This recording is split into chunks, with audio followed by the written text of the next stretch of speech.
year. If you could just talk about that, like mentally, how do you have the confidence in your foot and your heel, all that? Just kind of talk about that. Yeah, that's a good question. It does become very mental, and this time I took a month off after I had to miss Boston, and when it came back, I took 10 weeks off, and I was just real cautious about it, and came back really slow. But it is the first couple months, especially since it did come back before, you just have to trust it, and then you get worried about having other injuries, but it's just kind of a whole process, and I just do my very best to take care of myself, so that helps me to trust that I'm not going to get injured again. And then slowly, but it comes, it's just a process, trusting the process, and now you feel confident in your feet, but yeah, you just gotta, I'd say, just like be patient, and yeah, just take care of yourself, do everything that you can. Hey, how are you doing? Good. So, I see you say that you feel like you're in about the same shape as you were 2 years ago before your first race. What tells you that? I've had, my long runs have gone great, and speed work's coming around, so every cycle is different, and that's what's interesting about the marathon training.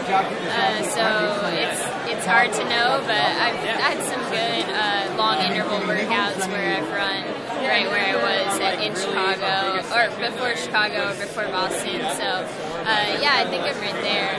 Is there anything you can't do in training now because of the injury?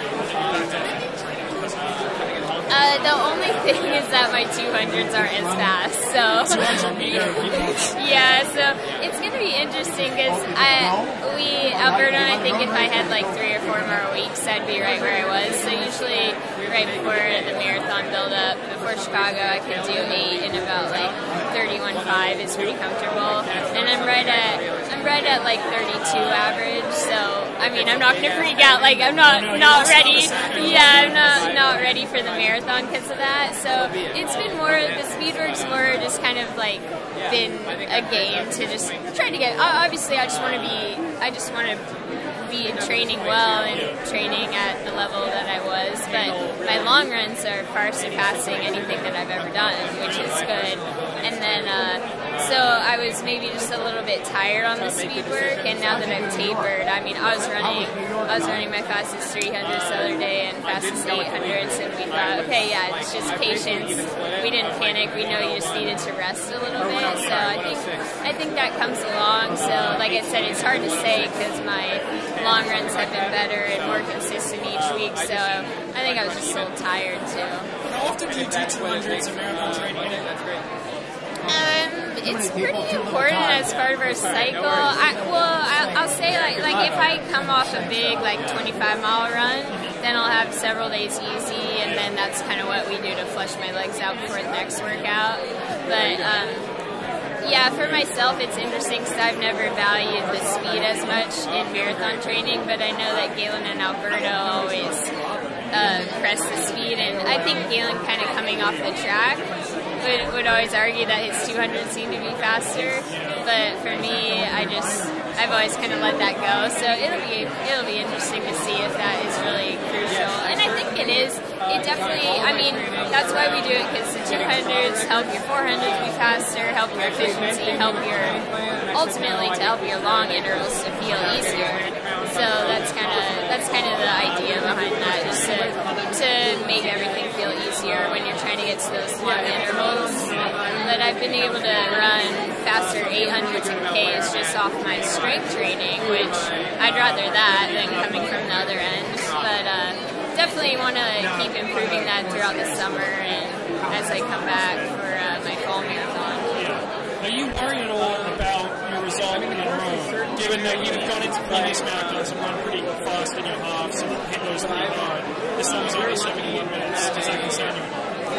No, I would have liked to have been a little faster, but I was coming off a pretty hard training block, and so we're fine about it. Before Chicago, I never had a fast marathon, and I think in marathon training you take more confidence from your workouts, and so I'm very confident in my long intervals and my long runs more so than that result. And it ended up being a weird race. I was all by myself, so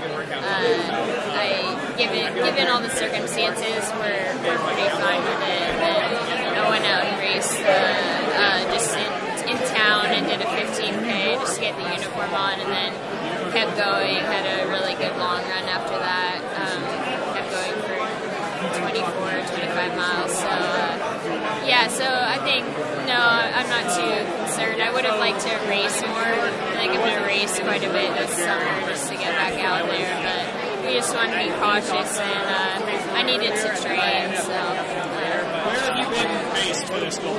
Actually, mostly in Oregon. I went back to California in February just to get a few long runs in. It's a little bit hillier down there, so I like to simulate Boston, but it's just been fun to be back in Oregon and make sure I'm staying on top of treatment and health and everything, and having Alberto there to push me is important because he'll always add on surprise intervals, or he likes to see how I'm looking, so that's been good. So who do you normally, are you doing these sessions alone, or do you have people to train with, like who do you? My pacers have been incredible. So I have a pacer, Arlen Bauman, who's been helping out for years, and he's a bone spur right now, but he's been coming out and helping me, and then my friend Cooper too has been helping. So for my key long interval workouts, those guys will help me out. I do a lot of the long runs by myself though, because I just like to be able to know the marathon pace and how I'm feeling, and then my easy days are all, I like doing it by myself. I don't mind it. When you bike around here in California, you train alone, you train people on bike? Oh yeah, I have a friend that'll bike and give me bottles, but again, just by myself. Yeah. Appreciate it. Thanks.